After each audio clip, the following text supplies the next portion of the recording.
Bonjour à tous et bienvenue dans cette vidéo où je vais vous donner toutes les informations nécessaires pour que vous puissiez faire sans l'ombre d'un doute la distinction entre une maiko et une gecko lors de votre prochain voyage à Kyoto.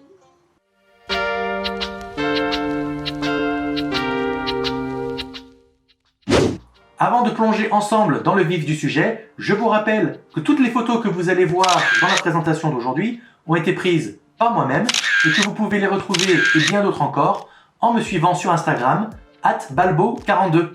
J'espère vous y retrouver très nombreux très bientôt. Pour commencer, il est bien entendu très important de comprendre ce qu'est une maiko et une gecko. Maiko, gecko, kezako, c'est parti. Pour définir ce qu'est une maiko et une gecko, commençons par étudier la définition du mot geisha, avec lequel je pense la plupart d'entre vous est d'ores et déjà familier. Le mot geisha en japonais est composé de deux kanji. Donc pour retourner à l'étymologie du mot geisha, nous allons regarder la signification de chacun de ces kanji. Le premier, qui est donc prononcé gei, signifie art. Le deuxième, qui est prononcé sha, signifie une personne. Une geisha est donc une personne du monde de l'art, c'est-à-dire une artiste. Elle est spécialisée dans les arts traditionnels japonais comme la danse, jouer du shamisen, la fameuse guitare à 3 cordes, ou bien encore arranger les fleurs selon les principes du ikebana, j'en passe et des meilleurs. Une geisha va utiliser cette panoplie étendue de connaissances en art pour divertir ses convives lors par exemple de grands banquets. Maintenant que l'on sait ce qu'est une geisha, nous pouvons voir ce qu'est une gecko. Une gecko est tout simplement le nom donné aux geishas dans le dialecte de Kyoto. Donc si vous êtes à Tokyo, les gens parleront de geisha, et si vous êtes à Kyoto, les gens parleront de gecko. C'est aussi simple que ça. Une maiko est une apprentie gecko. Donc si on prend le cas d'une jeune japonaise de 15-16 ans à peu près, qui aurait envie de devenir gecko, elle va tout d'abord devoir suivre un apprentissage à Kyoto, lors duquel elle sera maiko. Une fois qu'on a compris ça, on a déjà fait un pas immense pour pouvoir faire la différence entre une gecko et une maiko, puisque une gecko sera associée à tout ce qui a trait à la maturité, alors qu'une maiko sera associée à des traits plutôt liés à l'enfance, à l'apprentissage, à l'immaturité. Alors, je vais commencer par vous donner 3 outils, chacun d'entre eux imparable pour faire la différence entre une gecko et une maiko. Le premier d'entre eux, c'est ce qu'on appelle le obi.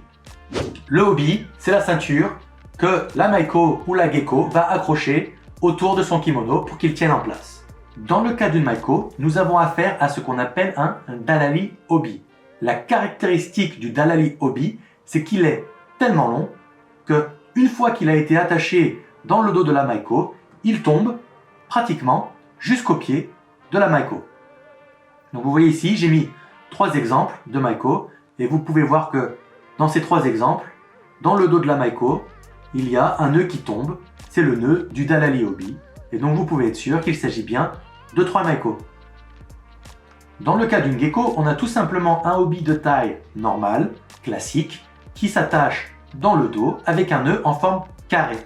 Je vous ai mis 2 exemples ici, vous voyez, dans le dos de chacune de ces geckos, leur obi a été attaché avec un nœud en forme carrée, et vous voyez que la taille est normale, vous n'avez pas la même traîne qui tomberait jusqu'au niveau des pieds, comme c'était le cas pour les maiko.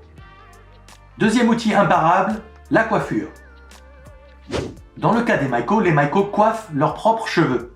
Donc, toutes les maiko que vous voyez ici, tous ces cheveux-là, ce sont bien leurs cheveux, pas de perruque. Elles vont chez le coiffeur une fois par semaine, et c'est pour ça qu'elles ne peuvent pas dormir sur un oreiller, puisque si elles posaient leur tête sur l'oreiller pendant la nuit, elles détruiraient complètement leur coiffure. Dans le cas des geckos, les geckos portent des perruques, comme vous pouvez le voir ici. Cette gecko porte une perruque, et cette gecko porte aussi une perruque. Donc, outil imparable, perruque égale gecko, vrais cheveux égale maiko. Nous passons au 3e point capital pour différencier les geckos et les maiko, et il s'agit du kimono. Alors les geckos et les maiko portent toutes les deux des kimonos, mais le type de kimono qu'elles portent est différent. Donc vous voyez ici, dans le cas de toutes ces maiko, nous avons des kimonos de type furisode, c'est-à-dire des kimonos avec des longues manches. Vous voyez là, le bras de la maiko est ici, sa manche tombe jusqu'ici, presque au niveau de ses genoux. Pareil pour cette maiko, la manche tombe ici. Ici, regardez la taille un peu des manches. Vous le voyez en bas à droite aussi.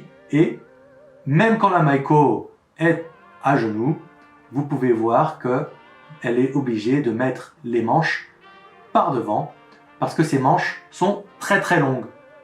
Pourquoi les maiko portent des kimonos de type furisode? Tout simplement parce que c'est un symbole de l'enfance et aussi des femmes non mariées, c'est-à-dire des femmes qui n'ont pas encore atteint la maturité. En revanche, si l'on regarde les kimonos des geckos, ce sont des kimonos qui vont rappeler l'âge adulte. On va donc avoir des designs beaucoup plus sobres avec beaucoup moins de motifs. Vous pouvez également remarquer la différence de taille des manches. Dans le cas d'une gecko, on a des manches qui tombent de taille normale, alors que si vous vous rappelez, dans le cas des maiko, les manches tombaient pratiquement jusqu'au niveau des genoux de la maiko. Donc je récapitule, si vous avez bien suivi jusqu'ici, vous avez à présent en votre possession 3 outils imparables pour faire la distinction entre une gecko et une maiko. Premièrement, le obi. S'il y a un long obi qui tombe derrière la personne, c'est une maiko. Deuxièmement, la coiffure. Si c'est ses propres cheveux, c'est une maiko. Si c'est une perruque, c'est une gecko. Et dernièrement, le kimono. Si c'est un kimono de type furisode, c'est-à-dire avec de longues manches qui tombent très bas, avec en plus beaucoup de motifs qui vont jusque sur le haut des épaules, il s'agit d'une maiko. Et s'il s'agit d'un kimono avec des manches de taille normale et un design beaucoup plus sobre, il s'agit d'une gecko. Chacun de ces 3 outils va répondre à la question gecko ou maiko de façon imparable. Mais pour aller plus loin, je vais quand même vous donner quelques astuces en plus. Premièrement, les chaussures. Dans le cas des maiko, les maiko portent traditionnellement ce qu'on appelle des okobo. Les okobo, ce sont ces gros sabots en bois que vous voyez ici. Le talon fait environ 15 cm. Alors, l'intérieur du okobo n'est pas plein. Il y a en fait un trou dans lequel on loge un grelot. Et donc, quand une maiko va marcher sur le pavé de son quartier, vous allez, avant même de l'avoir vu, l'identifier par le son caractéristique et familier du bruit de ces sabots en bois sur les pavés et surtout le bruit du grelot. Alors pourquoi je n'ai pas mis cet outil dans les outils imparables avec les 3 autres? C'est tout simplement parce que si une maiko porte traditionnellement ses okobo quand elle va à un rendez-vous, ce n'est pas toujours le cas. Par exemple, s'il a beaucoup plu et que les rues sont glissantes, beaucoup de maiko ne vont pas prendre leur okobo parce que c'est forcément plus difficile de marcher avec des okobo de 15 cm de haut qu'avec des chaussures normales. Et si une maiko glisse et tombe sur le sol mouillé qui plus est, il y a un gros risque qu'elle abîme le kimono qui lui a été prêté par sa okasan, la personne qui s'occupe d'elle et qui la forme au métier de gecko. Donc si vous regardez dans la case en bas à droite, nous avons bien affaire à 2 maiko. Ce sont leurs cheveux, ce ne sont pas des perruques. Elles ont des kimonos de type furisode avec de longues manches. Donc nous sommes sûrs à 100% qu'il s'agit de maiko. En revanche, l'une d'entre elles porte ses okobo, donc ses gros sabots, alors que l'autre porte des sandales normales. Si l'on regarde maintenant les chaussures des geckos, les geckos ne portent jamais de okobo. Seuls les maiko vont porter des okobo. Une fois encore, c'est quelque chose qui est associé à l'enfance. Ce que vont porter les geckos, ce sont des sandales en bois beaucoup plus classiques, qu'on appelle des geta, ou alors, tout simplement, des sandales en cuir. Donc pour conclure sur les chaussures, si vous voyez des okobo, c'est sûr à 100% il s'agit d'une maiko, mais si vous ne voyez pas d'okobo, vous n'avez pas la garantie qu'il s'agisse d'une gecko forcément, car de temps en temps, les maiko aussi ne portent pas leur Okobo. Astuce suivante est très importante, le col. Dans le cas d'une Maiko, on a affaire à un col de couleur rouge et sur ce col rouge, on va broder en blanc au fur et à mesure de l'apprentissage de la Maiko. Et plus la Maiko va devenir senior, et plus on aura brodé en blanc sur son col rouge. Et donc, petit à petit, on verra de moins en moins la couleur rouge. Vous l'avez donc peut-être déjà deviné, mais dans le cas des geckos, nous avons tout simplement un col tout blanc. Alors là encore, pourquoi ne pas avoir mis la couleur du col avec les outils imparables que nous avons vus au début de cette vidéo? Quand une Maiko devient très senior, il y a tellement de blanc qui a été brodé sur son col rouge qu'on ne voit plus du tout le rouge. Son col apparaît donc blanc. En revanche, si vous regardez dans le dos de la Maiko et qu'on regarde un peu plus à la loupe, vous voyez que le col en lui-même est bien de couleur rouge. Mais c'est ce qu'on a brodé par-dessus qui est de couleur blanche. Alors c'est pour ça que je n'ai pas mis la couleur du col avec les trois outils imparables que nous avons vus au début de cette vidéo, parce que si vous voyez une Maiko très senior pour la première fois de face et que vous regardez la couleur de son col, il va vous apparaître blanc alors qu'en fait il est rouge. Dernière astuce que je vais vous donner avant le quiz, car oui, il y a une interro surprise qui va suivre à la fin de cette vidéo, c'est ce qu'on appelle le pochili. Alors le pochili, c'est tout simplement un bijou qui va être attaché à ce qu'on appelle le obijime. Alors le obijime, alors vous voyez, c'est cette ceinture qui permet de faire en sorte que toutes les parties du kimono tiennent bien en place. Donc vous avez ici le obijime avec le pochili. Ici, vous voyez le obijime, il est rose et bleu avec le pochili ici. Et ici, la Maiko a ses mains devant le obijime, mais vous voyez bien ici son pochili. Alors il faut savoir que le pochili, c'est quelque chose qui est fait avec des pierres précieuses et c'est en fait un bijou qui est très très cher. Le pochili, c'est quelque chose qu'on retrouve exclusivement chez les Maiko. Si l'on regarde dans le cas des geckos, vous voyez qu'on a tout simplement un nœud normal au obijime.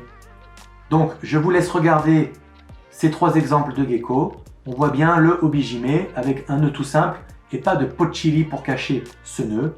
Vous voyez ici aussi le obijime avec son petit nœud tout simple et ici aussi. Allez, il est grand temps de passer au quiz.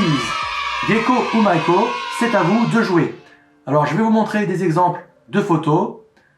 Ça va aller très vite parce que si vous croisez une gecko ou une Maiko dans la rue, elles ne vont pas s'arrêter pour vous pour que vous puissiez regarder bien en détail tous ces outils que je vous ai donnés. Donc pour chaque photo, je vais vous donner à peu près 3 secondes, puis je vais vous donner la solution.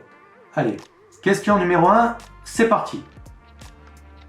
Je vous laisse 3 secondes.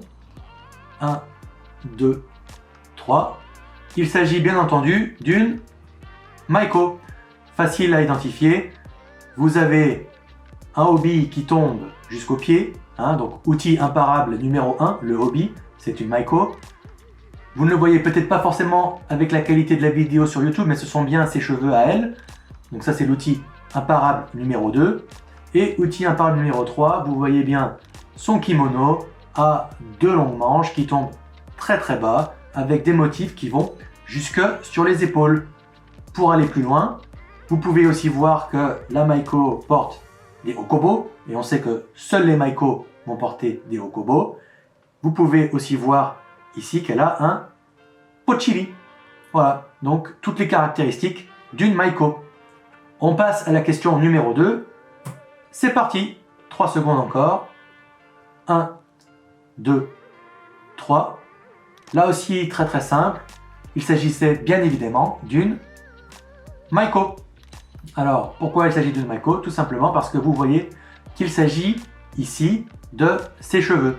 Si c'est ses cheveux, c'est l'outil imparable numéro 2. Il s'agit d'une Maiko. Vous pouvez aussi voir qu'elle a un col de couleur rouge et donc on ne trouve les cols de couleur rouge que chez les Maiko. On passe à la question numéro 3. C'est parti. Allez, 3 secondes à nouveau. 1, 2, 3. Et il s'agissait d'une gecko. Là encore, facile à identifier. C'est tout simplement l'inverse du cas précédent. Vous voyez qu'elle porte une perruque. Donc, qui dit perruque dit gecko, outil imparable. Donc, nous savons que nous avons affaire à une gecko. Et vous pouvez aussi remarquer qu'elle a un col tout en blanc et qu'elle a un kimono qui est très sobre, avec une couleur simple sur tout le kimono et pas de motif sur les épaules. Allez, on passe au cas suivant, un peu plus compliqué. Cette fois, il y en a 5 à identifier d'un coup, mais normalement, ça devrait être très facile. Allez, je vous donne 5 secondes. 1, 2, 3, 4, 5. Et les réponses, Maiko, Maiko, gecko, Maiko, gecko. Pourquoi c'est très facile? Parce que de dos, vous voyez le obi, et donc le obi est un outil imparable. Long obi, Maiko, long obi, Maiko. Obi de taille normale avec un nœud carré, il s'agit donc d'une gecko. Long obi, Maiko. Et obi de taille normale avec un nœud en carré, il s'agit donc d'une gecko. Vous pouvez aussi voir que les Maiko portent ici des okobo. On passe au cas suivant, c'est parti. Allez, 3 d'un coup. Je vous donne 3 secondes. 1, 2, 3. Et les solutions, Maiko, gecko, Maiko. Alors comment on trouve ces solutions-là? C'est très simple. On regarde les cheveux. Ici, on a des vrais cheveux, c'est donc une Maiko. Ici, on a une perruque, c'est donc une gecko. Et ici, on a de vrais cheveux. Il s'agit donc d'une Maiko. Alors, si vous ne pouviez pas voir les cheveux correctement dû à la qualité de la vidéo sur YouTube, vous pouvez aussi regarder au niveau des ceintures. Vous voyez, ici, on a un pochili qui est attaché au bijime. Ici, vous voyez qu'il n'y a pas de pochili. Et ici, vous voyez qu'il y a un pochili. Donc, très facile, Maiko, gecko, Maiko. On passe au cas suivant. Alors, un petit peu plus dur, je vous ai mis une photo de face et une photo de dos pour que vous puissiez vous faire une meilleure idée. Je vous laisse 5 secondes aussi. 1, 2, 3, 4, 5. Alors, de qui s'agit-il? Alors, on voit, nous avons des cols blancs. On voit, nous avons des obijime sans pochili. On voit, nous avons des obi avec des nœuds carrés. Il s'agit donc de Maiko. Alors pourquoi Maiko alors que je viens de donner des caractéristiques qui sont normalement associées au gecko? Tout simplement parce que tous les outils que nous avons vus ensemble ne sont valables que lorsque les gecko et Maiko portent leurs habits de travail. Ici, nous avons en fait affaire à des Maiko en civil. Tout simplement, elles reviennent soit de leur leçon où elles ont appris le shamisen, où elles ont appris à danser, ou alors tout simplement elles sont allées faire des courses et elles retournent voir leur okasan. Alors quand une Maiko est en civil, elle porte un kimono tout à fait standard avec un obi tout à fait standard. On appelle ce kimono un kimono de type common. Donc c'est facile à retenir pour les Français. Un kimono de type common, c'est un kimono tout à fait commun. Alors comment on fait pour reconnaître des Maiko alors qu'elles sont en civil? C'est très simple. Vous voyez qu'elles ont la coiffure des Maiko. Alors comme je vous l'ai dit, les Maiko ne vont chez le coiffeur qu'une fois par semaine et donc elles gardent leur coiffure à chaque instant de leur vie, que ce soit lorsqu'elles sont en train de faire une performance ou que ce soit dans la vie civile. Donc si vous allez à Kyoto pendant la journée, faites bien attention dans les rues, vous allez peut-être voir des japonaises avec ces coupes de cheveux caractéristiques et il s'agira tout simplement de Maiko en civil. Allez, on passe à la dernière question de ce quiz. C'est parti, je vous donne pareil 3 secondes. Allez, 1, 2, 3. Voilà, donc vous pouvez le voir, hein, on a un kimono de type furisode avec des manches qui tombent très bas au niveau des genoux de la personne. On a un obijime avec un petit bijou qui est mis devant. On a un col rouge à peu près. Il s'agit donc ni d'une Maiko, ni d'une gecko. C'est tout simplement une amie qui est en train de faire du cosplay. Donc dans cette vidéo, je vous ai donné tous les outils nécessaires pour faire la différence entre une Maiko et une Gecko. Donc maintenant, si vous voulez une vidéo qui vous donnerait tous les outils nécessaires pour faire la différence entre une vraie Maiko et une fausse Maiko, c'est-à-dire quelqu'un qui serait en train de faire du cosplay, et il y en a beaucoup à Kyoto parce que c'est une des activités qui est offerte aux touristes, et bien pour cela, il faudrait faire une toute autre vidéo. Et donc, si vous voulez cette vidéo, je vous invite à me donner toute la motivation nécessaire en mettant un maximum de thumbs up sur cette vidéo et en la partageant au maximum avec tous vos amis. En attendant, c'est tout pour aujourd'hui. Je vous ai donné tous les outils et toutes les astuces nécessaires pour pouvoir faire la différence entre une Gecko et une Maiko. Si jamais quelque chose n'était pas clair ou si vous avez des questions, n'hésitez pas à aller dans les commentaires et je viendrai vous y répondre. Et je vous dis à très bientôt pour une nouvelle plongée dans le monde magnifique des geckos et des Maiko.